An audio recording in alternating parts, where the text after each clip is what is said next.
మరి విశేషంగా నాకు ఈ అవకాశాన్ని ఇచ్చిన ఈ గ్రూప్ నడిపిస్తున్న గణేష్ గారికి, గ్రూప్ సభ్యులందరికీ కూడా ప్రభు నామం బట్టి వందనాలు.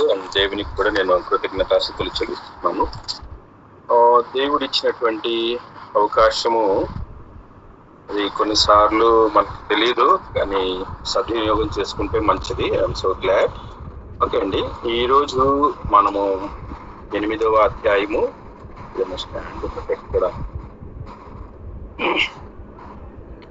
ఈరోజు మన ధ్యానములో మనము 8వ అధ్యాయం గురించి మనము చూస్తున్నాము.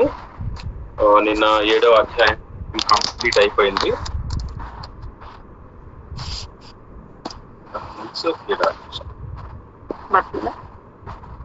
వినిపిస్తోందండి నా వాయిస్? Okay, right. ఈ లూకాసు సువార్త 8వ అధ్యాయంలో మనం చూసినట్లయితే ఇంకొంచెం ముందు పెట్టాలి.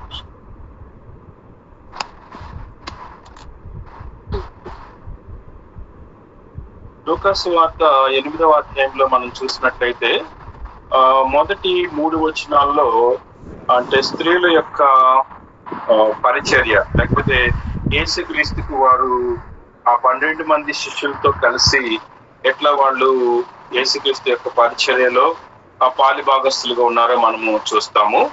తర్వాత 4వ వచనం నుండి 15వ వచనం వరకు మనం చూసినట్లయితే విత్తనాలకు వచ్చినటువంటి ఉపమాన భావన గురించి మనం చూస్తాము. 16 to 18 మనం చూసినట్లయితే దీపం ముందుకు వచ్చినటువంటి ఉపమానం, అంటే దీపాన్ని మూతేసుకోకుండా ఎట్లా ఉంచాలి అనేది. తర్వాత యేసుక్రీస్తు ఒక నిజమైన కుటుంబం గురించి, లేకపోతే ఆత్మీయమైన కుటుంబం గురించి వివరించడం మనం చూస్తాము 19వ వచనం నుండి 21వ వచనం వరకు. తర్వాత 22 నుంచి 25 వరకు ప్రకృతిపై యేసుక్రీస్తు యొక్క అధికారము, లేకపోతే తుఫాను గర్దించి శాంతిపరచడం గురించి మనం చూస్తాము.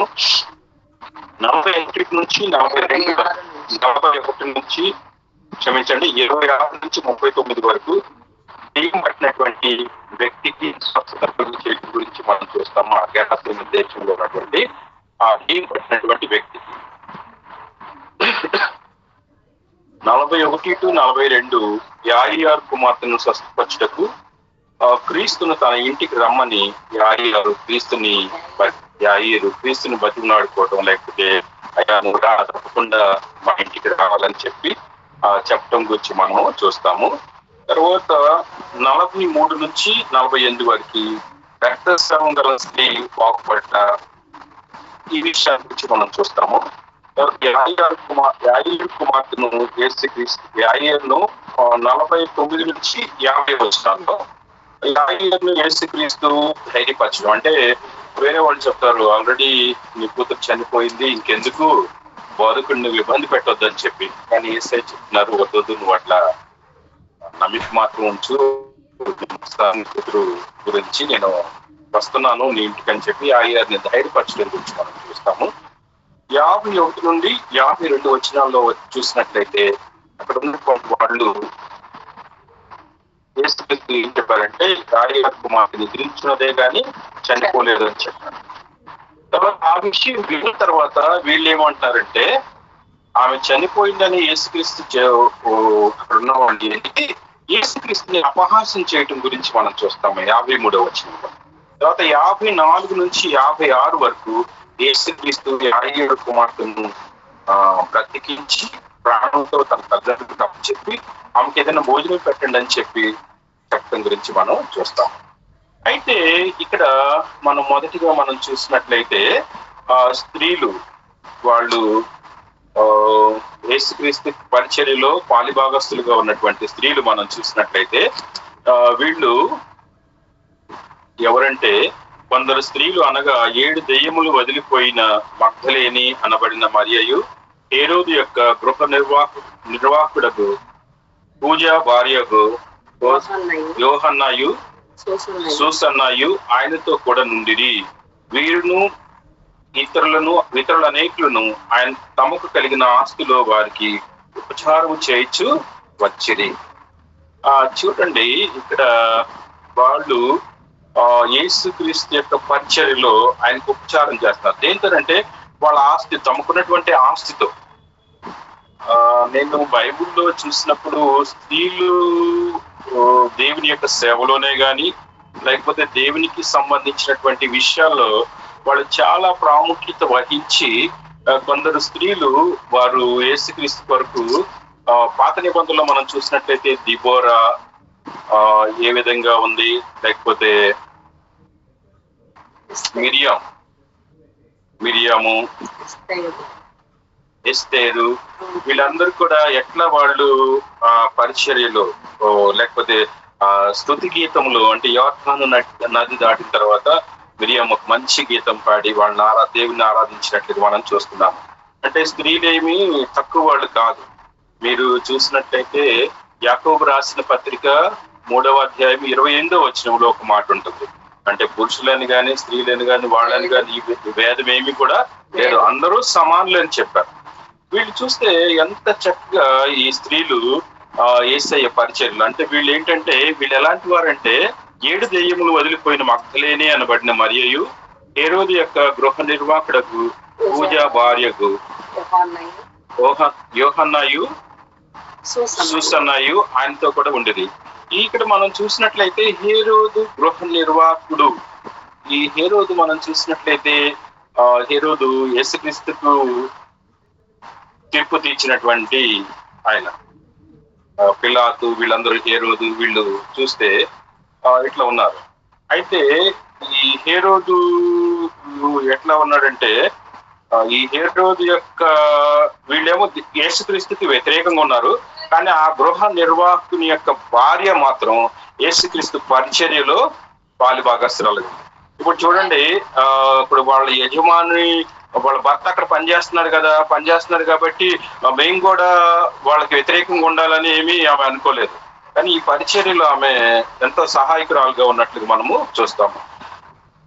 అక్కుల, ప్రిస్కిల్లా, అపోస్తుల యొక్క సేవలో వాళ్ళు, అక్కుల, ప్రిస్కిల్లా ఎంతో కూడా వాళ్ళు దేవునికి వాళ్ళు ఎంత సేవ కొరకు వాళ్ళు వాళ్ళ గృహాలను ఓపెన్ చేసి సేవకుల్ని ఆదరించడం మనం చూస్తాము. కాబట్టి స్త్రీలు తక్కువ వాళ్ళు ఏం కాదు. నేను పాత నిబంధనలో చదివినప్పుడు వాళ్ళు ఏం చేశారంటే గంగాణం చేశారు. వాళ్ళు ఇత్తడి తీసుకొచ్చి, అంటే వాళ్ళకి మిర్రర్స్ ఉండేవి, వాళ్ళ ముఖాన్ని చూసుకునే అంటే షైన్ చేసి బాగా నునుపుగా చేస్తారు. ఇత్తడిని నునుపుగా చేసి దాంతో వాళ్ళు మోకాలు చూసుకునేవాడు. అయితే వాళ్ళు ఏం చేశారంటే అదంతా కూడా ఎక్కడంతా ఒక్కొక్కరి దగ్గర ఉన్నటువంటి అవన్నీ పోగు చేసి ఒక గంగాణం చేసి దేవాలయం దగ్గర పెట్టారు, కాళ్ళు కట్టుకొని లోపలికి వెళ్ళారు. చూడండి, అప్పటి నుంచి స్త్రీల యొక్క ప్రాధాన్యత, ప్రాముఖ్యత ఎంతో ఉందని చెప్పి మనం చూడగలం. కానీ కొన్ని ప్రాంతాల్లో వాళ్ళు స్త్రీలు అణచివేయబడుతున్నారు. వాళ్ళు దేవుని దగ్గరికి రావటానికి కొంచెం సందేహపడుతున్నారు. కానీ ఏది ఏమైనప్పటికీ కూడా యాకోబు రాసిన పత్రిక 3:28లో మనం చూసినట్లయితే స్త్రీలని లేదు భేదం, పురుషులని కూడా లేదు. వాళ్ళు పరిచర్యలు అంత చురుకుగా వాళ్ళు పాల్గొన్నట్లుగా మనము చూస్తున్నాము. తర్వాత 16 నుంచి 18 వరకు విత్తనాలు గుర్చినటువంటి ఉపమానం చూడండి. యేసుక్రీస్తు ఆయన పరిచర్యలో, లేకపోతే ఆయన యొక్క ప్రీచింగ్స్ ఎలా ఉందంటే, according to the level of their understanding, వాళ్ళు ఏ విధంగా అయితే అర్థం చేసుకోగలరో అని చెప్పి యేసుక్రీస్తు వారికి అర్థమయ్యే రీతిలో యేసుక్రీస్తు వారికి బోధించినటువంటి బోధనా విధానం మనము చూస్తాము. అయితే ఇక్కడ విత్తనాలకు వచ్చినటువంటి ఉపమానంలో మనం చూసినట్లయితే విత్తువాడు తన విత్తనములు విత్తుటకు బయలుదేరేను అని చూస్తాం. ఇది సేవకులకి సంబంధించినటువంటి అంశం. విత్తువాడు ఎవరంటే యేసుక్రీస్తు, లేకపోతే దేవుడు, లేకపోతే ఇప్పుడు విత్తువారు దేవుని యొక్క సేవకులు. కాబట్టి దేవుని యొక్క సేవకులు ఏం చేయాలంటే బయలు వెళ్ళాలి. యేసుక్రీస్తు కూడా మనం చూసినట్లయితే ప్రతి పట్టణానికి, ప్రతి గ్రామానికి వెళ్ళి ఆయన సువార్తను ప్రకటించారు. ఆయన శిష్యులను పంపించాను కదా, నేను ఇంక పరిచయం చేయాల్సిన పని లేదు, లేకపోతే ఇంక నాకు ఎలాంటిది కూడా అవసరం లేదులే, వాళ్ళే చక్కగా చేసుకొని వస్తారని చెప్పి ఆయన కూర్చోలేదు. ఆయన కూడా కొన్ని ప్రాంతాలు, పట్టణాలు ఈవెన్ గ్రామాలు కూడా ఆయన తిరిగి ఆయన సువార్తను బోధించినట్టుగా మనం చూస్తున్నాము. మనం మొదటి వచనంలో చదువుతాం కదా, వెంటనే ఆయన దేవుని రాజ్య సువార్తను తెలుపుచు ప్రకటించుచు ప్రతి పట్టణంలోను ప్రతి గ్రామంలోను సంచారము చేయించుండగా అని చూస్తున్నాం. ప్రతి పట్టణానికి ప్రతి గ్రామానికి వెళ్ళారు. ఒక చోట కూర్చొని, యాక్చువల్ గా కపెర్నహూము అనేది ఒక సెంటర్ గా ఉంది. ఆ సెంటర్ పాయింట్ లో నేను కూర్చుంటాను. కపెర్నహూమ్ లో మీరందరూ వెళ్ళండి, లేకపోతే అది చేయండి ఇచ్చేయండి అని యేసుక్రీస్తు ఆజ్ఞాపించలేదు. కానీ ఇప్పుడు మనం చూస్తున్నటువంటి బోధనా విధానంలో ఎట్లా ఉందంటే, ఆ పెద్ద ఆయన ఏమీ చేయకుండా ఈ వీళ్ళతో చేయించడం లాంటివి జరుగుతుంది. కానీ అట్లా కాదు, అందరూ కూడా దేవుని పరిచర్యలో రాజ్య సంబంధమైన విషయాలు తెలపడానికి ప్రతి ఒక్క పట్టణానికి, ప్రతి ఒక్క దేశానికి, లేకపోతే ప్రతి చోటకి వెళ్ళాలి. యేసుక్రీస్తు చెప్పారు కదా, మీరు సర్వలోకానికి వెళ్ళి సర్వ సృష్టికి నా సువార్తను ప్రకటించండి, నమ్మి బాప్తిసం పొందిన వాడు రక్షించబడతాడని చెప్పారు. కాబట్టి యేసుక్రీస్తు యొక్క సువార్త ఆ గ్రామాలకి నేను ఐఎమ్ సో గ్లాడ్, నేను వినటానికి నాకు చాలా సంతోషంగా ఉంది. కొందరైతే కొండలెక్కి దిగి అక్కడ సువార్తను ప్రకటిస్తున్నారు. కొన్ని చోట్ల ఒకవేళ మనకు అన్ని బాగున్న చోట్లే మనం సువార్త ప్రకటించడానికి మనము ఇబ్బంది పడుతున్నాం, లేకపోతే కొంచెం బాధపడతాము. ఎందుకంటే నాకు ఆరోగ్యం సహకరించట్లేదు అది ఇది అనుకుంటాం. కానీ కొండల్లో, లోయల్లో, అన్ని ప్రాంతాల్లో కూడా దేవుని సువార్త ప్రకటింపబడుతుంది. అది నాకు చాలా సంతోషం. మేము మైసూర్లో ఉన్నప్పుడు ఒక ఊరు వెళ్ళేవాళ్ళం, కూర్గి అని. ఆ కూర్గి అంటే అక్కడ దగ్గర ఇళ్ళు ఉండవు. 3 కిలోమీటర్లకు ఒక ఇల్లు ఉంటది. ఆ కూర్గి జాతి వాళ్ళు అంటే ఒక కొండ జాతి ప్రజలు. వాళ్ళ దగ్గరికి ఎవరిని కూడా రానియరు, డాక్టర్స్ ని తప్పితే వాళ్ళ యొక్క గూడెంలోకి ఎవరిని కూడా రానియరు. కానీ ఆ కూర్గి వ్యక్తి ఒక ఆయన హాస్పిటల్లో ఉన్నప్పుడు పక్కన ఒక సేవకుడు కూడా ఉన్నాడు. ఈ సేవకుడు చూడటానికి చాలా మంది వెళ్తున్నారు, ఈ కూర్గి అతను చూడటానికి ఎవరు కూడా రావట్లేదు. అప్పుడు ఆ కూర్గి అతను అడిగాడంటే, మీరు ఏం చేస్తారు, ఎందుకు ఇంతమంది వస్తున్నారు అని. అప్పుడు ఆయన, ఈయన ప్రశ్న అందుకోసమే నన్ను చాలా మంది పరామర్శించడానికి వస్తున్నారు అని విన్నప్పుడు ఆయన చెప్పాడు, ఓకే మా ఇంటికి కూడా రండి మీరు. యాక్చువల్ గా కూర్గి జాతి వాళ్ళు చాలా భయంకరంగా ఉంటారు, కానీ రండి మా ఇంటికి, పక్కన మీరు వచ్చినప్పుడు ఏం చెప్పారంటే మా డాక్టర్స్ అని చెప్పాలని చెప్పారు.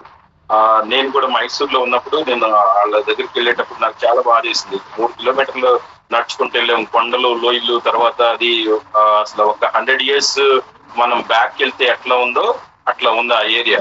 తర్వాత వెళ్ళిన తర్వాత ప్రజలు వాళ్ళ యొక్క జీవన విధానం అదంతా నేను చూసినప్పుడు ఒక 100 సంవత్సరాలు వెనకాల ఉంటే ఎట్లా ఉంటుందో అట్లా ఉంటుందని అనిపించింది నాకు.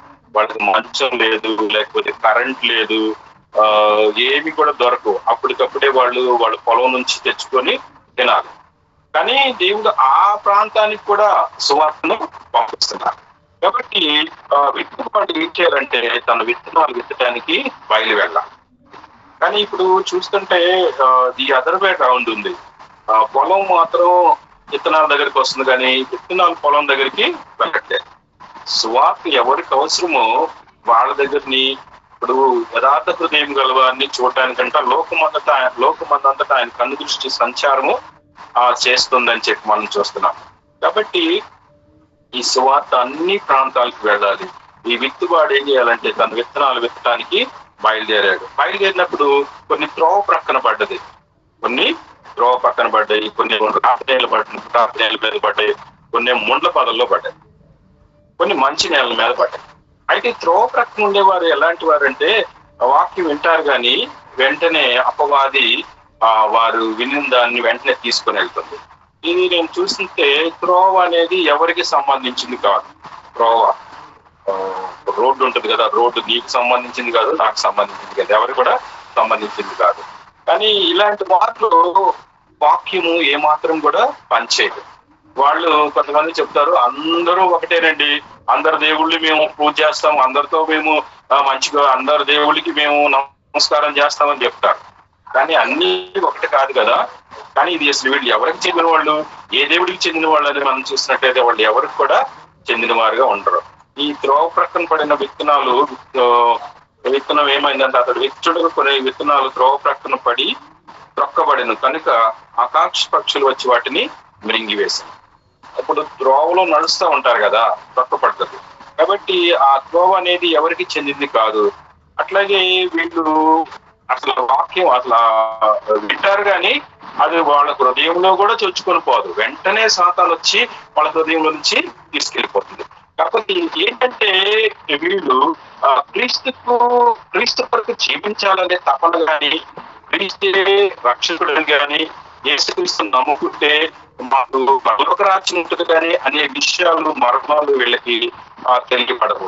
కాబట్టి వాక్యం అయితే వింటారు. ఇప్పుడు కొంత చూడండి, ఇప్పుడు నాకు ఒక ఫ్రెండ్ ఉన్నాడు, బ్రాహ్మణ్ ఫ్రెండ్ బాలభాస్కర్ గారు అని. ఆయన రోజు నాకు ఒక మెసేజ్ పంపిస్తున్నాడు, క్రిస్టియన్ మెసేజ్. ప్రతిరోజు వాక్యం పంపిస్తాడు.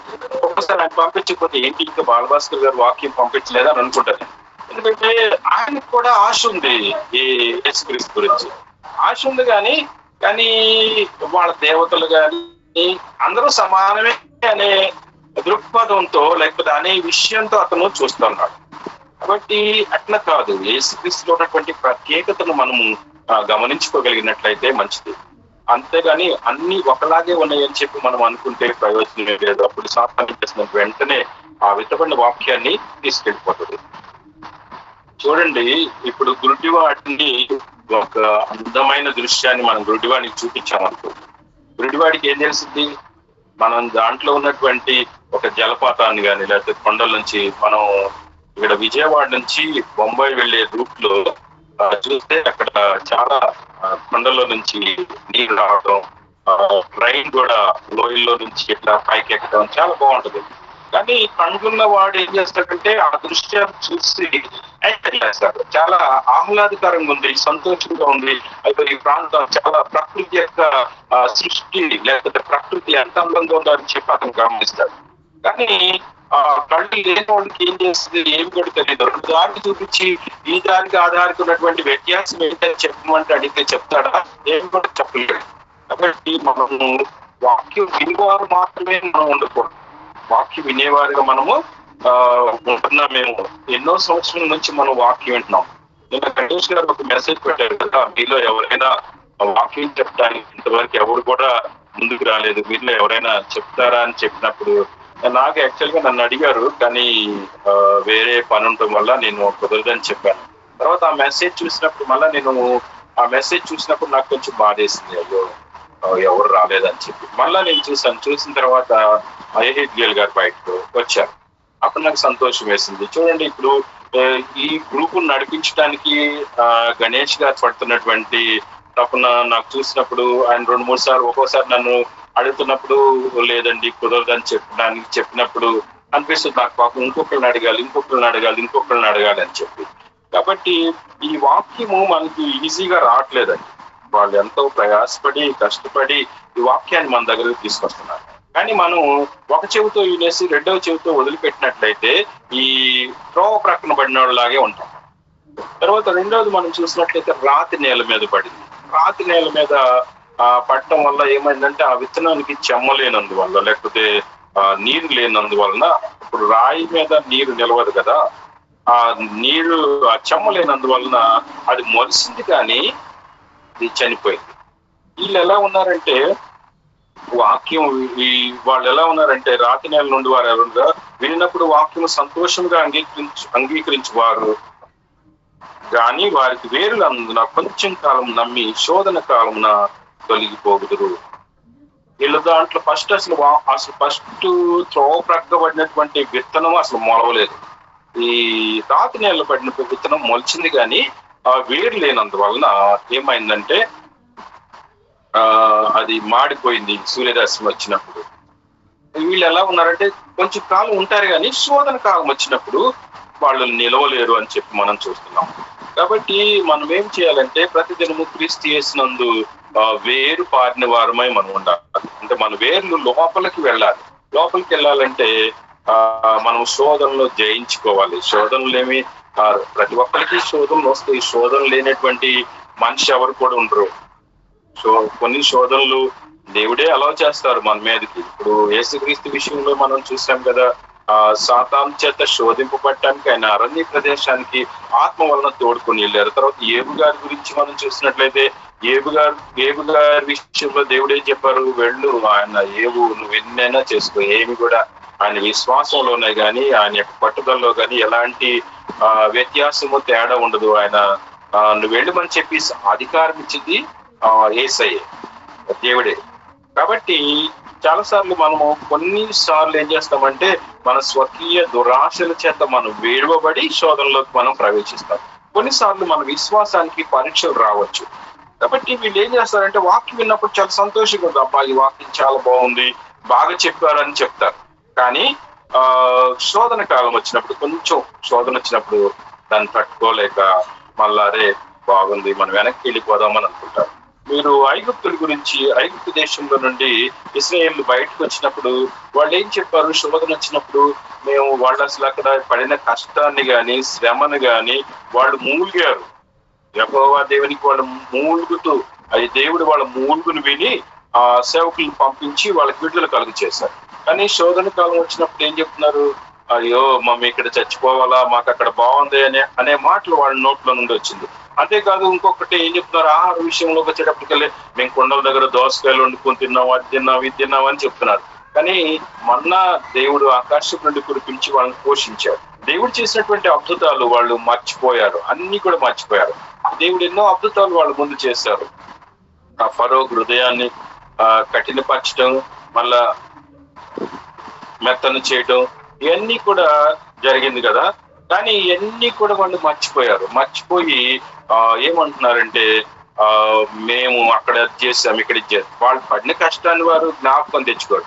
అదేవిధంగా చాలా మంది ప్రజలు ఏం చేస్తున్నారంటే దేవుళ్ళలోకి వచ్చినప్పుడు చిన్న శోధన రంగాల్లో అయ్యో మేము ప్రభువుని నమ్ముకుంటే నీ శోధన వచ్చిందని చెప్పి వాళ్ళు ఫీల్ అయిపోతారు. లేకపోతే ఇది ఎందుకు వచ్చిందా, నా అవిశ్వాసమును బట్టి వచ్చిందా, లేకపోతే నాలో ఏమన్నా లోపాన్ని బట్టి వచ్చిందని వారు గ్రహించుకోరు. వెంటనే వాళ్ళు ఏం చెప్తారంటే అయ్యో మేము ఒకవేళ ప్రభు, లేకపోతే వేరే వాళ్ళు కూడా చెప్తారు, వాళ్ళు మీరు ప్రభుని నమ్ముకున్నారు కదా, మీకు ఈ శోధన వచ్చింది, మీకు ఈ కష్టం వచ్చింది, వాళ్ళకి అవును నిజమే అనుకొని వీళ్ళు వెనకంజి వేసి వాళ్ళు వెళ్ళిపోతారు.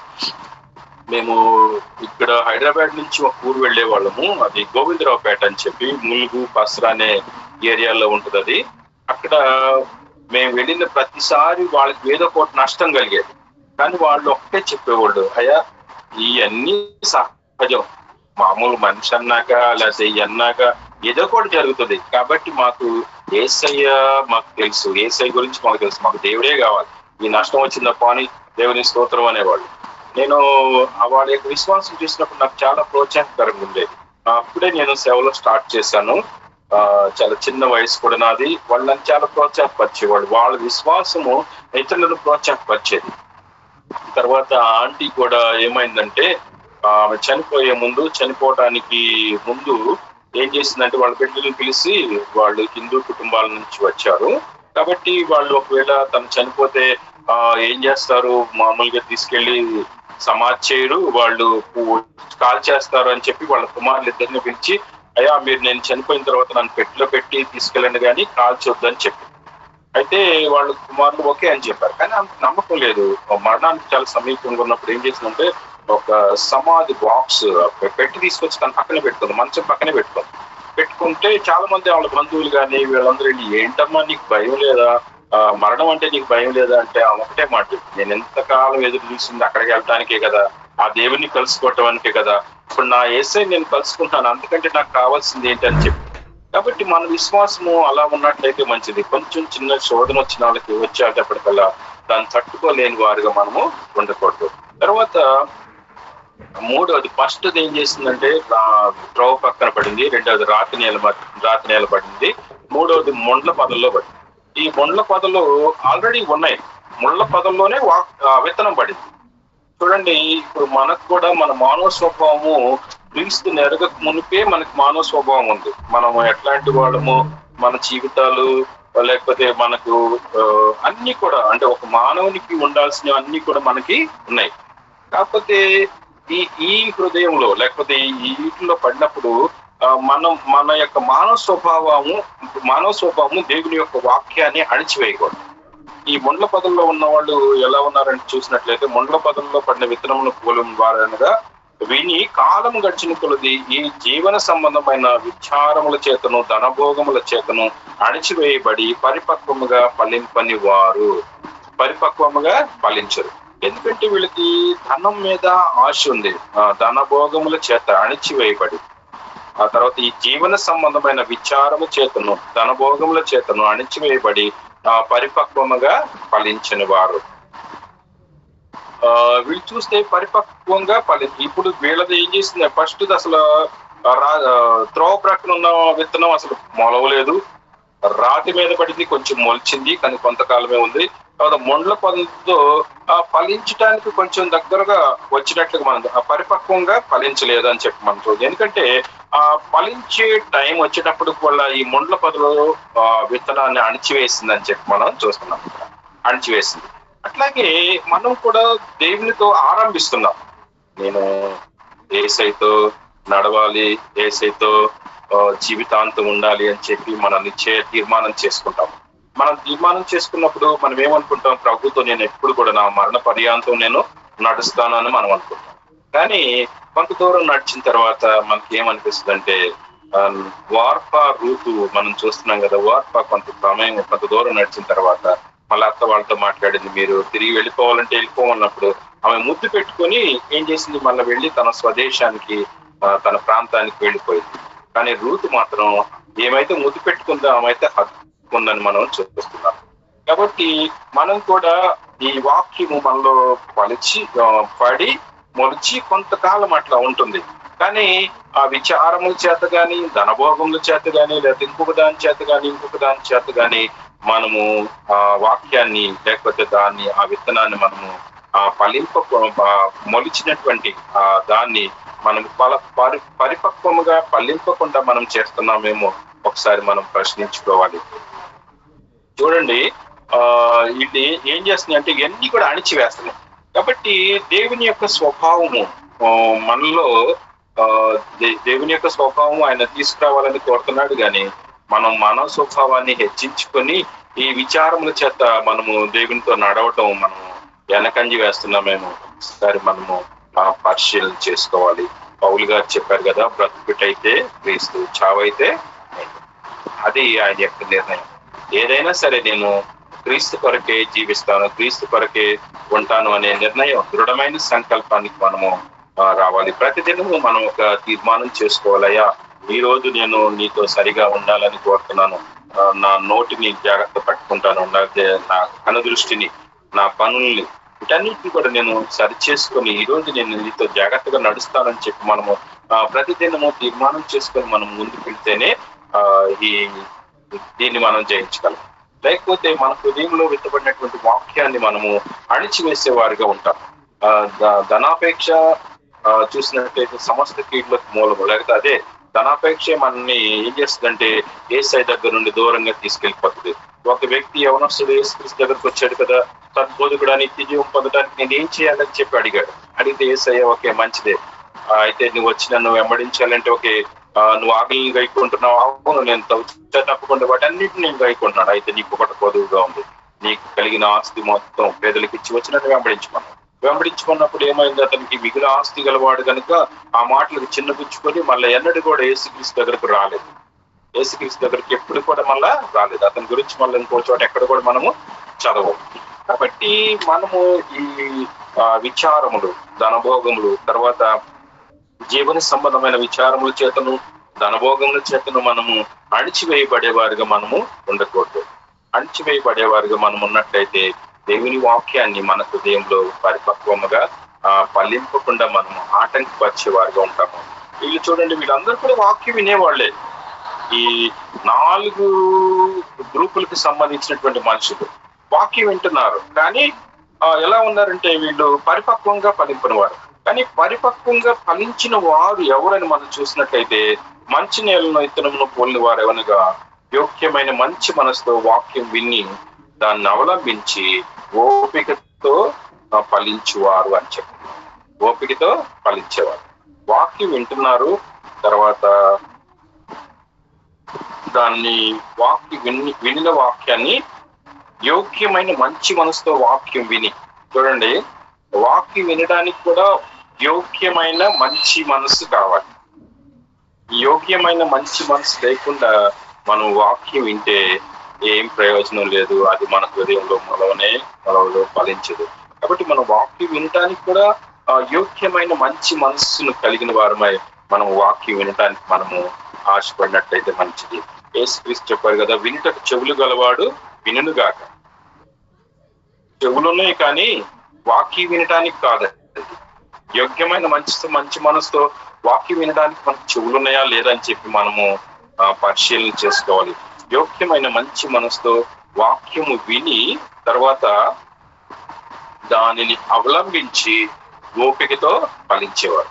వాక్యం వినటమే కాదు, తర్వాత దాన్ని అవలంబించేవారు. అంటే వినిన వాక్యాన్ని వాళ్ళు కార్యాచరణలో పెట్టేవాళ్ళు. అంటే వాళ్ళు ఏ వాక్యం అయితే వింటున్నారో దానిని వారి హృదయంలో అమలు చేసుకుంటున్నారు. అమలు చేసుకుంటడం వల్ల వాళ్ళు ఎలా ఉన్నారంటే ఫలించేవారుగా ఉన్నారు. వాళ్ళు ఎలా ఫలిస్తున్నారంటే 30 60 100 ఫలించే వారిగా ఉన్నారు. కాబట్టి ఈ ఫలభరితమైనటువంటి జీవితమును యేసుక్రీస్తు మనలో చూడాలని కోరుతున్నారు. ఇప్పుడు ఫలాలు రావాలంటే ఒక సీజన్ ఉంటుంది కదా. మామిడికాయ అంటే వేసవి కాలంలో వస్తాయి, సీతాఫలాలు శీతాకాలంలో వస్తాయి. ఒక్కొక్క ఫ్రూట్ కి సీజన్ ఉంది. కానీ మనం ఈ టైంలో నేను యేసుక్రీస్తుడికి తగినట్లుగా నేను ఉండను, వేరే టైంలో నేను ఉంటాను, ఇది నాకు టైం కాదు, ఇది నాకు సీజన్ కాదు అనే వారిగా ఉన్నామేమో మనల్ని మనం పరిశీలన చేసుకోవాలి.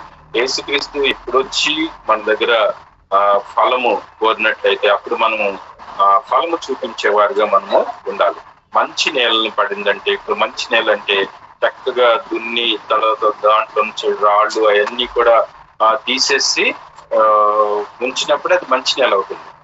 కాబట్టి మన హృదయంలో కూడా ఆ వాక్యం చేత మనము కడగబడాలి, లేకపోతే మంచి నేలను పోలిన వారుగా ఉండాలి. మన హృదయం ఎట్లాంటిదంటే హృదయం అన్నిటికంటే మోసకరమైనది, అది ఘోరమైన వ్యాధి కలది అని ఉంది. కాబట్టి ఈ కుటుంబాన్ని అలాంటి వ్యాధితో బాధతో మనం మన హృదయంలో ఉంచుకొని దాన్ని శుద్ధి చేయకుండా లేదా కడుక్కోకుండా దాన్ని సరి చేసుకోకుండా మనము ఉన్నట్లయితే ఆ వాక్యము మనలో ఫలించదు. ఒక చెట్టు తోటలో మనం చూసినట్లయితే అంజూరపు చెట్టు ఒకటి ఫలించినప్పుడు తోటపాలు ఏం చెప్పాడు, అయ్యా ఈ ఒక్క సంవత్సరానికి దీని చుట్టూ త్రవ్వి ఎరువు వేసి నీళ్లు పెడతాను, ఫలించినా సరే, లేకపోతే ఈ వచ్చే సంవత్సరం మీరు తీసేయచ్చు, ఒక్క సంవత్సరం నాకు గడివి ఇవ్వండి అని మాట్లాడాడు. కాబట్టి ఒకవేళ దేవుడు మన కోసం ఏసయ్య దేవుని ఏడుకుంటున్నారేమో, అయ్యా ఈ ఒక్కసారి ఒకవేళ ఈ ఒక్క సంవత్సరం నేను చూస్తాను, లేకపోతే ఇతను ఫలిస్తాడా లేదా అని చెప్పి ఒకవేళ సమయం ఇస్తున్నారేమో దేవుడు. ఆ సమయాన్ని మనము నిర్లక్ష్యం చేయకూడదు. ఏసై దగ్గర ఏమో రక్షణ ఉంది, మన దగ్గర నిర్లక్ష్యం ఉంది. కాబట్టి ఇదే మిక్కిలి అనుకూల సమయము, నేను ఫలించాలి అని చెప్పి మనము కోరుకున్నట్లయితే మంచిది. మంచి నేలలో పడిన విత్తనాన్ని మనము పోలి ఉండటానికి మనము వాక్యం విని అవలంబించి దాని ప్రకారం మనము నడుచుకోవాలి. మనం ఇంతకు ముందు చూసాం కదా, 2 ఇళ్ళు కట్టినటువంటి వ్యక్తుల గురించి మనం చూసాము. ఒక వ్యక్తి ఏం చేస్తాడంటే ఇసుక మీద ఇల్లు కడతాడు. ఇసుక మీద ఇల్లు కట్టిన వాళ్ళు ఎలా ఉన్నారు, ఈ నా మాటలు విని వాటి చెప్పును చేయని ప్రతి వాడు ఇసుక మీద తన ఇల్లు కట్టుకున్న బుద్ధిహీనుని పోలి ఉంటుంది అని చెప్పి చూస్తాము. తర్వాత ఈ నా మాటలు విని వాటి చెప్పును చేయి ప్రతి వాడు బండ మీద తన ఇల్లు కట్టుకున్న బుద్ధివంతుని పోలి ఉంటుంది అని మనం చూస్తున్నాము. కాబట్టి ఆయన మాటలు వింటున్నాము, ఆయన వాక్యం వింటున్నాము, కానీ ఎలా ఉంటున్నాం మనము అని చెప్పి మనల్ని మనము ప్రశ్నించుకోవాలి. ఆయన మాటలు విని ఆయన మాటల ప్రకారం మనం చేసినట్లయితే మనము స్థిరంగా ఉంటాము, లేకపోతే మనం ఫలించే వారిగా ఉంటాము. విచారముల చేతను ధనభోగముల చేతను లేకపోతే ఆ శోధన కాలం వచ్చినప్పుడు ఆయన్ని విడిచిపెట్టేవారుగా మనము ఉండకుండా ఈ విత్తనాలకు వచ్చినటువంటి ఉపమానం ద్వారా మనము ఒక ఆత్మీయమైన పాఠాన్ని మనము నేర్చుకోగలిగినట్లయితే మంచిది. తర్వాత దీపమును వచ్చినటువంటి ఉపమానం మనం చూస్తాము. 16వ వచనం నుండి 18వ వచనం వరకు మనం చూసినట్లయితే ఈ దీపాన్ని మనం ఏం చేస్తామంటే, ఎవడును దీపము ముట్టించి పాత్రతో కప్పివేయడు, మంచం కింద పెట్టడు, గాని లోపలికి వచ్చి వారికి వెలుగు అగపడవలని దీపస్తంభం మీద దాన్ని పెడతారు. ఎవరైతే లోపలికి వస్తారో వాళ్ళకి వెలుగు అగపడాలని చెప్పి ఆ దీపస్తంభం మీదే దీపాన్ని పెడతాం. చూడండి, దీపాన్ని మనం ఎందుకు వెలిగిస్తున్నాం, లైట్ మనం ఎందుకు చేసుకుంటున్నాము? లైట్ వేస్తే ఏమవుతుందంటే చీకటి పారిపోయి వెలుగుతో క్రమ్ముకుంటుంది.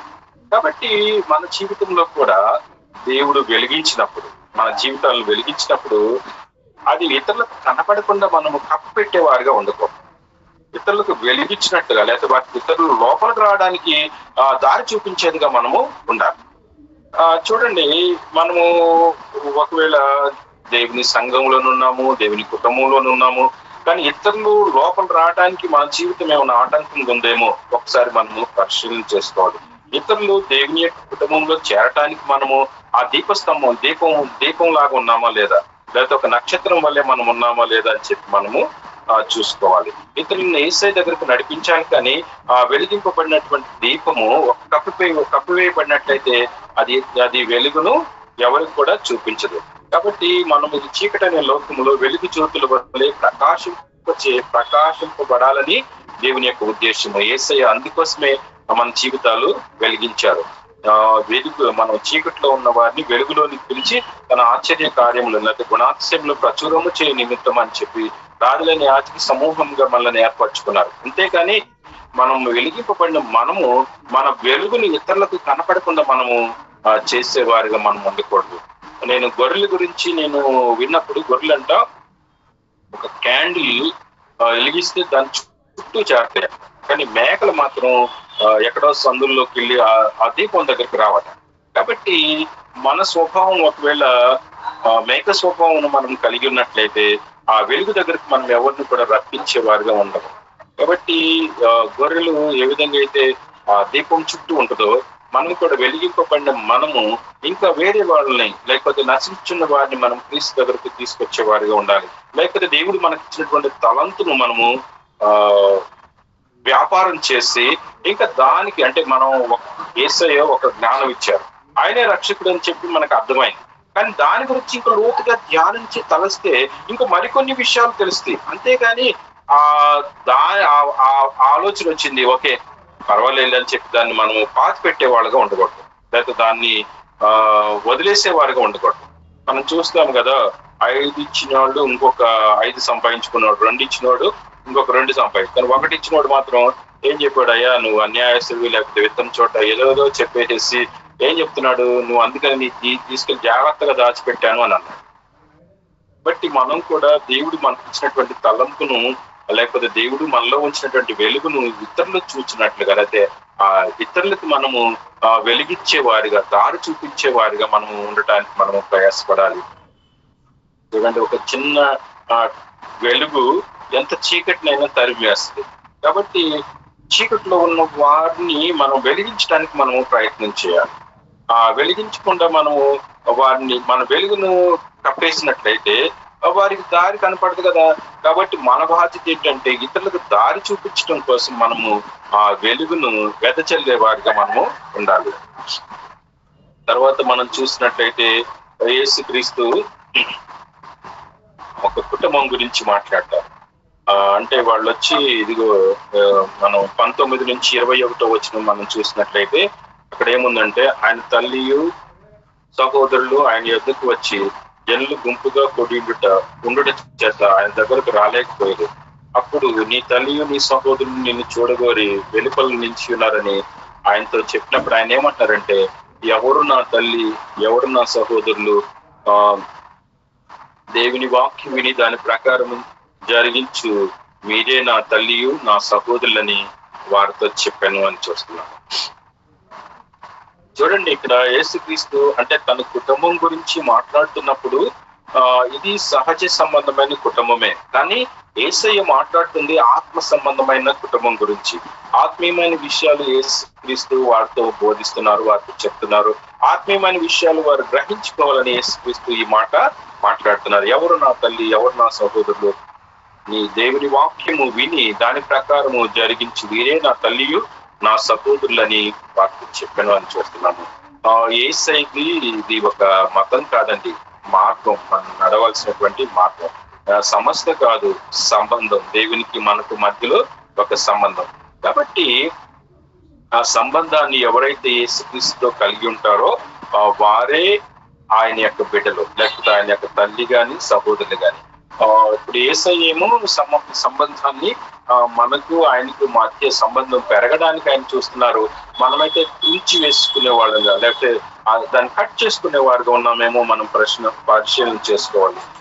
నేను బైబిల్లో మనం చూసినట్లయితే నతానియేలు గురించి నేను చదివినప్పుడు నతానియేలుకి ఒక సందేహం వచ్చింది. ఎందుకంటే యేసుక్రీస్తు యేసయ్య దగ్గరకు వచ్చినప్పుడు నజరేతులో నుండి మంచిది ఏదైనా రాగలదని చెప్పి, కానీ యేసయ్య దగ్గరకు వచ్చి చూసినప్పుడు ఆయనతో మాట్లాడినప్పుడు ఆయన మంచి విశ్వాసంతో ఉన్నాడు. యేసయ్యను పూర్తిగా వెంబడించాడు అంతం వరకు.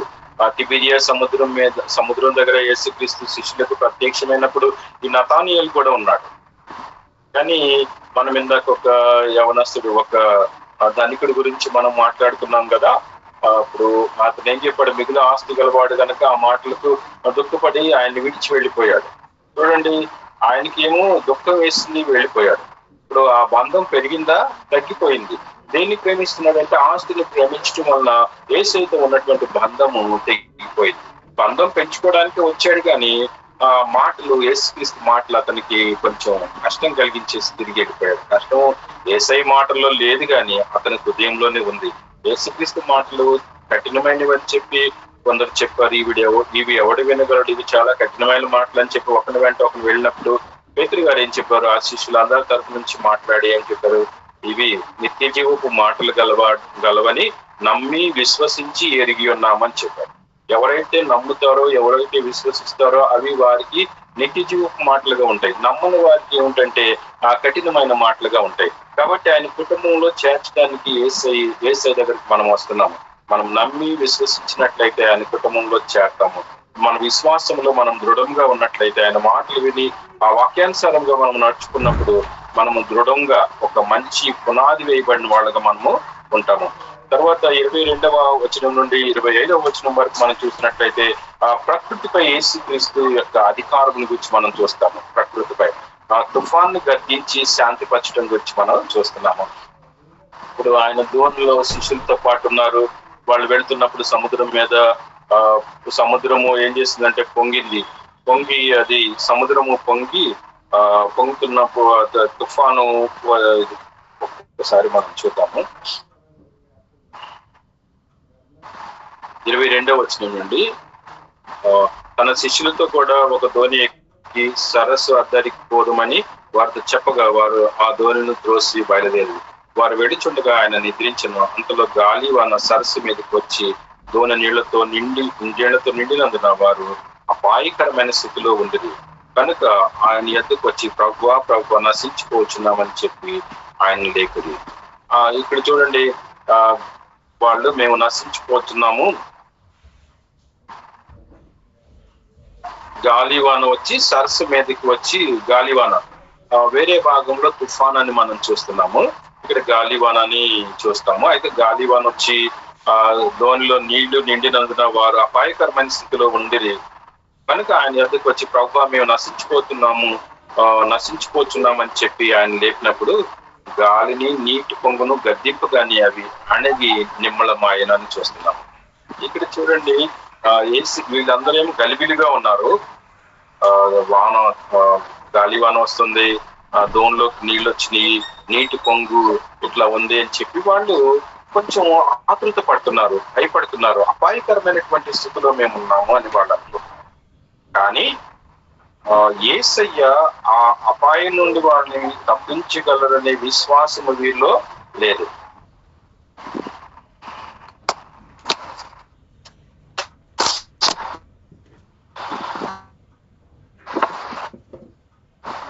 గణేష్ గారు పర్లేదా? 8:35 అవుతుంది, కంటిన్యూ చేయమంటారా?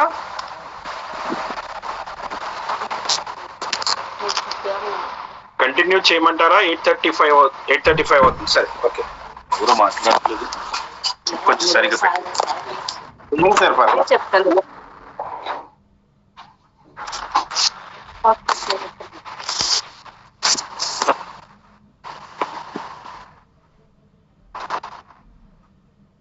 Okay, thank you. I will continue. చూస్తే ఇక్కడ గాలివాన వస్తుంది, కానీ యేసయ్య మాత్రం ప్రశాంతంగా నిద్రపోతున్నారు. కానీ వీళ్ళు మాత్రం గలిబిల్లో ఉన్నారు, అపాయకరమైన స్థితిలో ఉన్నాం అనుకుంటారు. చూడండి, ప్రశాంతత ఆ ఆ ఈ లోకంలో గలిబిలి ఉన్నప్పటికీ కూడా దేవుని బిడ్డల్లో ప్రశాంతత ఉంటుంది.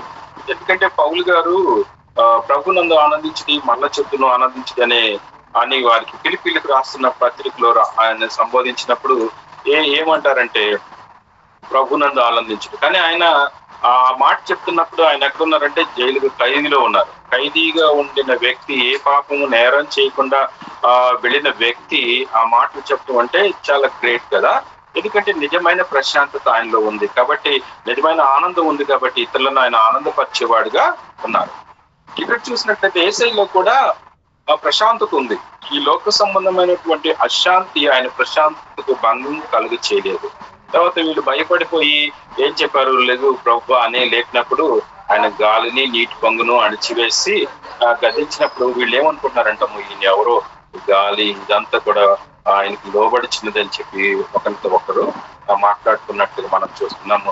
ఎందుకంటే ప్రకృతి పైన యేసయ్యకి అధికారం ఉంది. ఎందుకంటే సృష్టిని చేసిన దేవుడు తండ్రి, కుమార, పరిశుద్ధాత్మలు ముగ్గురు కలిస్తేనే సృష్టి అయింది. మీరు అనుకోవచ్చు దేవుడే సృష్టిని చేశారని చెప్పి. కాబట్టి దేవుడు ఏం చెప్పారంటే నరులను మన పోలిక చొప్పున చేద్దామని చెప్పారు. మనం అంటే ఒకరి కంటే ఎక్కువ ఉన్నారు కాబట్టి ఆ సృష్టిని చేసిన ఆయనకు సృష్టి లోబడుతుంది, సృష్టికర్తకు. కాకపోతే మనము లోబడుతున్నామా లేదని చెప్పి మనము ప్రశ్నించుకోవాలి. చూడండి, సింహాలు గోడలో వేసినప్పుడు దానియేలుని సింహాలు ఏమి కూడా చేయలేదు, ఎందుకంటే దేవునికి భయపడి.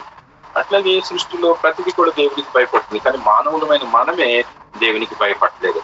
వాళ్ళు ఆ విషయాన్ని చూసినప్పుడు చాలా ఆశ్చర్యపోయారు. ఈయన ఎవరో, ఈయనకి అన్ని కూడా లోబడుతున్నాయి అని చెప్పి. తర్వాత మనం చూసినట్లయితే 26 నుంచి 39 వరకు మనం చూసినట్లయితే గెరాసేన దేశంలో దెయ్యం పట్టినటువంటి వ్యక్తిని గురించి అంతకు ముందు కూడా మనం చెప్పుకున్నాము.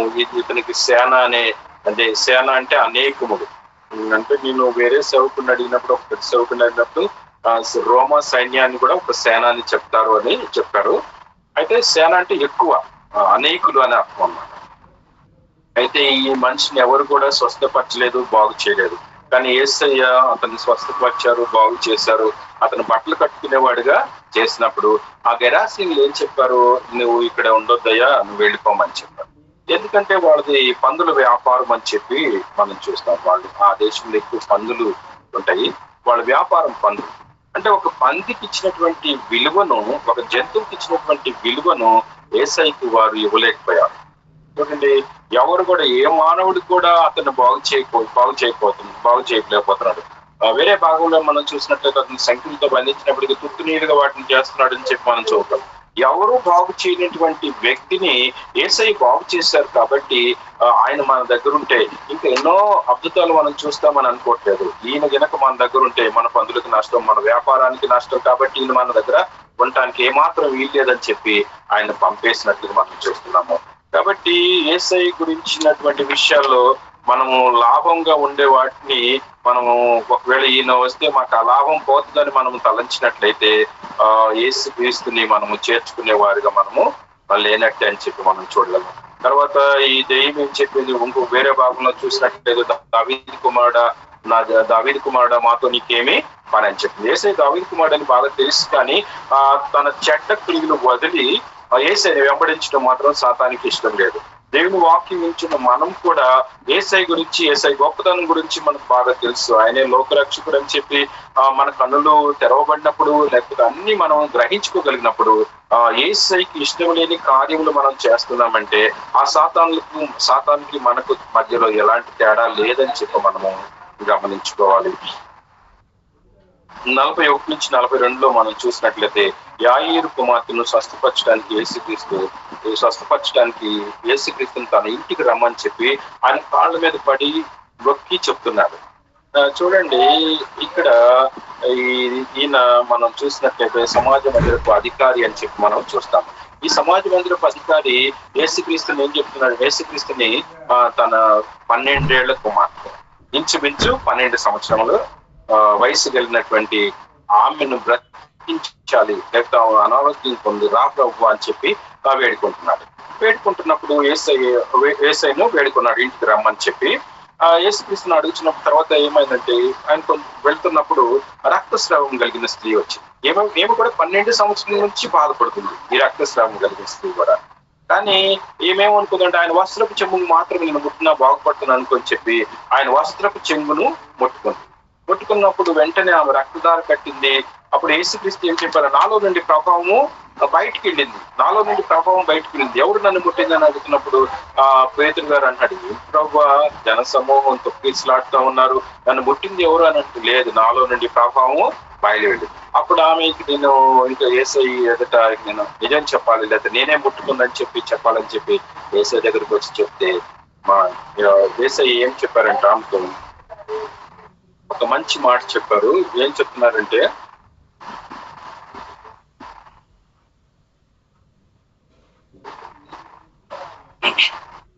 ఎవరో నన్ను ముట్టెను, ప్రభావం నాలో నుండి వెడిగిపోయినది నాకు తెలిసింది,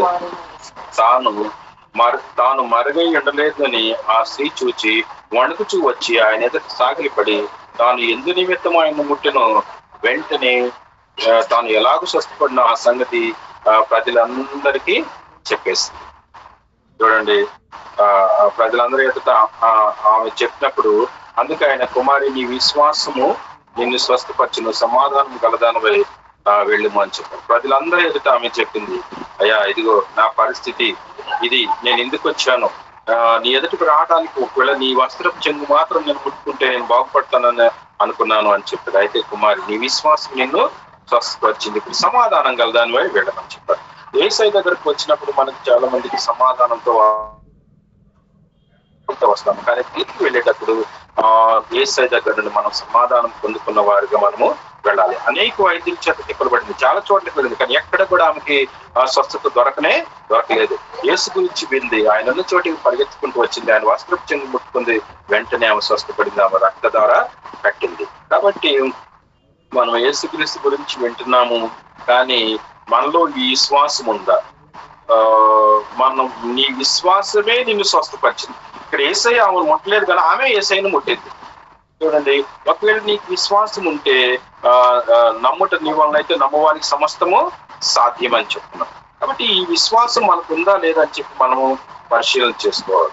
అల్ప విశ్వాసం మనలో ఉన్నట్లయితే, సందేహంలో ఉన్నట్లయితే యేసయ్యను కరుణ కోరుకుంటే ఆయన చేయి చాపి మన విశ్వాసం నుండి, అల్ప విశ్వాసం నుండి, లేకపోతే మనం దేంట్లోనైతే కృంగిపోతున్నామో దాంట్లో నుండి పైకి లేపడానికి ఆయన సమర్థుడు. ఏమైతే ఆమె విశ్వాసమే ఆమెను స్వస్థపరిచింది అని చెప్పి మనము చేస్తున్నాము. కాబట్టి మన విశ్వాసము మనకు నిజంగా ఆ విశ్వాసం ఉంటే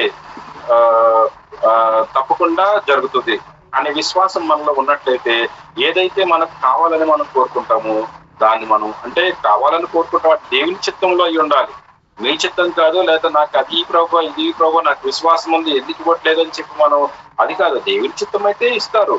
తర్వాత పొందుకుంటానికి మనకు విశ్వాసం ఉండాలి. విశ్వాసంతో మనము విశ్వాసంతో ఉన్నట్లయితే దేవుని యొక్క మనం ఏదైతే మనము దేవుని ఎదుటికి వచ్చి ప్రభు నాకు ఇది కావాలని నువ్వు కోరుకుంటున్నావో నీ విశ్వసిస్తే తప్పకుండా మనము పొందుతాము. కాబట్టి ఇక్కడ రక్తస్రావం కలిగిన స్త్రీ బాగుపడినట్లు మనం చూస్తాము. తర్వాత ఈ ఆయుర్ గారు ఏం చెప్పారు, యేసుక్రీస్తు అయ్యా మా ఇంటికి రమ్మని చెప్తున్నప్పుడు మాట్లాడుతూ ఉన్నారు. మధ్యలో ఈమె బాగుపడింది. తర్వాత ఇంతలోనే ఒక వ్యక్తి వచ్చి ఏం చెప్పారంటే నీ కుమార్తె చనిపోయింది. కానీ యేసయ్య ఏం చెప్పారంటే చనిపోయిందని 49 నుంచి 50 మనం చూసినట్లయితే యేసుక్రీస్తు ఆ యాయిర్ని ఆయన ధైర్యపరచడం మనం చూస్తాము. యేసు ఆ మాట విని భయపడవద్దు, నమ్మిక మాత్రం ఉంచుము, ఆమె స్వస్థపడినని ఆయనతో చెప్పి ఆయన ఇంటికి వెళ్ళినట్టుగా మాత్రం చూస్తున్నాం. నమ్మిక మాత్రం ఉంచు, ఆమె స్వస్థపడుతుంది. వీళ్ళేమో ఇప్పుడే నీ కుమార్తె చనిపోయినదని చెప్పారు, కానీ యేసయ్య ఏం చెప్తున్నారు, ఓకే నమ్మిక మాత్రం ఉంచు, ఆమె స్వస్థపడుతుంది, ఆమె బాగుపడుతుందని చెప్పి ఆయన ఇంటికి వచ్చారు. ఆయన ఇంటికి వచ్చినప్పుడు అందరూ ఆమె నిమిత్తమై ఏడ్చుచు రొమ్ము కొట్టుకొని చుండగా ఆయన వారితో ఏడవద్దు ఏమి నిద్రించున్నదే కానీ చనిపోలేదని చెప్పారు. ఏడవద్దు ఏమి నిద్రించున్నదే కానీ చనిపోలేదని చెప్పి, అప్పుడు ఆ మాటలకి ఏంటంటే అక్కడ ఉన్న వారు హేళన కూడా చేశారు. ఏంటి ఆల్రెడీ ఏమి చనిపోయింది కదా, ఈయన ఇంకా చనిపోలేదు నిద్రిస్తుందని అంటున్నారు అని చెప్పి అక్కడ ఉన్నవారు ఆయన అపహాసం చేసినట్లుగా మనం చూస్తున్నాం. అపహాసం చేస్తే, అయితే ఆయన ఆమె చేయి పట్టుకొని చిన్నదాన లేమ్మని చెప్పగా ఆమె ప్రాణము తిరిగి వచ్చెను కనుక వెంటనే ఆమె లేచెను. మేము అంతకు ముందు 7వ అధ్యాయంలో మనం చూసినట్లయితే అక్కడ ఒక యధవరాలి యొక్క కుమారుణ్ణి ఆయన బ్రతికించినట్టుగా మనం చూస్తున్నాము. పాడి ముట్టుకుంటే ఆయన సమాధికి తీసుకెళ్తున్నారు. పాడితో వెళ్తున్నప్పుడు ఆ పాడిని ముట్టుకుంటేనే ఆ చనిపోయిన వ్యక్తి తిరిగి లేచారు. కానీ వీళ్ళు చూడండి ఏ విధంగా ఆయన అపహాసం చేస్తున్నారో చూడండి. ఈయన ఏం చెప్తున్నాడంటే చనిపోలేదని చెప్తున్నాడంట. కానీ ఆయన తిరిగి బ్రతికించగలడు అనే విశ్వాసము లేకపోవడం వల్ల వారు క్రీస్తుని అపహసించే వారిగా ఉన్నారు. చాలాసార్లు మనము కూడా ఆ విశ్వాసము లేకపోయినట్లయితే, విశ్వాసం లేకుండా దేవునికి ఇష్టలుగా మనము ఉండలేము. ఆ విశ్వాసము మనము చూపించినట్లయితే, ఒకవేళ విశ్వాసము లేకపోయినట్లయితే దేవుని పైన మనం ఆయన అపహసించే వారుగా ఉన్నామేమో మనం పరిశీలన చేసుకోవాలి. సిలువ వేసేటప్పుడు ఆయన్ని అపహసించారు. కానీ మనం కూడా క్రీస్తు బిడ్డలుగా ఉండి విశ్వాసం లేకుండా అవిశ్వాసంతో మనం నడిచినట్లయితే ఆయన అపహాసం చేసేవారుగా ఉన్నామేమో మనం ప్రశ్నించుకోవాలి. తర్వాత యేసయ్య ఏం చేశారు? ఆ చిన్నదాన్ని ముట్టి బాగు చేశారు, స్వస్థపరిచి తన తల్లిదండ్రులకు అప్పచెప్పి ఏమిటి ఏదైనా పెట్టండి అని చెప్పారు. కాబట్టి ఇప్పుడు ఆ యాగీరి యొక్క విశ్వాసం కూడా నాకు చాలా ప్రోత్సాహకరంగా ఉంది. ఒకళ్ళేమో వచ్చి చనిపోయిందని చెప్తున్నారు, యేసయ్యేమో నమ్మిక మాత్రం ఉంచు, ఆమె స్వస్థపడుతుందని చెప్పారు. అయితే సర్లయ్య ఆమె చనిపోయిందే కానీ ఇంక నువ్వు నా ఇంటికి రావద్దని చెప్పి యేసయ్య చెప్పలేదు. ఆ యేసయ్యకు ఆ యాగీరి చెప్పలేదు. యాగీరు చనిపోయిందని వార్త విన్నప్పటికి కూడా ఎక్కడో ఆయనకి విశ్వాసం ఉంది, నమ్మకం ఉంది, బాగు చేస్తాడు, స్వస్థపరుస్తాడు, మళ్ళా నా 12 ఏళ్ల కుమార్తె మళ్ళీ తిరిగి లేస్తుంది, తిరిగి బ్రతుకుద్దనే విశ్వాసం ఆయన వెంటాడి ఉండొచ్చు. కాబట్టి అవిశ్వాసంతో మనం దేవునికి ఇష్టలుగా ఉండలేము. విశ్వాసముతో మనం విశ్వాసం సంఖ్యలో మనం చేరి ఆయన స్తుతించి ఆరాధించి గణపరిచే వారిగా మనము ఉన్నట్లయితే మంచిది. కాబట్టి మన విశ్వాసం ఎంతని చెప్పి మనము పరిశీలన చేసుకొని అవిశ్వాసుల సంఖ్యలో మనం ఉండకుండా విశ్వాసుల సంఖ్యలో మనము ఉండి ఆయన నమ్మి విశ్వసించి అంతం వరకు మనం ఆయన్ని వెంబడించాలి. కొంత దూరం వరకు కాదు, మనము ఇప్పుడు ఆల్రెడీ మనము ఆరంభించాము, కొనసాగిస్తున్నాము. ముగించే వారి సంఖ్యలో కూడా దేవుడు మనల్ని చేర్చి ఆయన నిత్యత్వంలో ఆయన రాజ్య మర్మాలను మనము గ్రహించుకొని ఆ రాజ్యం కొరకు మనం ఎదురు చూసేవారికి ఉండటానికి దేవుడు మనకు సహాయం దయచేయను గాక. ఈ వాక్యాన్ని ఎంతతో ముగిస్తున్నాను. చిన్న ప్రార్థన చేసుకున్నాను. ప్రేమ కలిగిన తండ్రి, కృప కలిగిన అయ్యా, నీకు వందనాలు ప్రభువా. అయ్యా వాక్యం వినటానికి మాకు అవకాశమున్న వీళ్ళు వాళ్ళు కల్పించినయా నీకు వందనాలు ప్రభువా. వాక్యం వినేవారు మాత్రమే కాదు ప్రభువా, వాక్యానుసారముగా నడిచేవారిగా కూడా మమ్మల్ని చేయండి ప్రభువా. ఆయన విశ్వాసముతో ప్రభువా, ఎదిగోనైనా విశ్వాసము ద్వారా ప్రభువా నాయన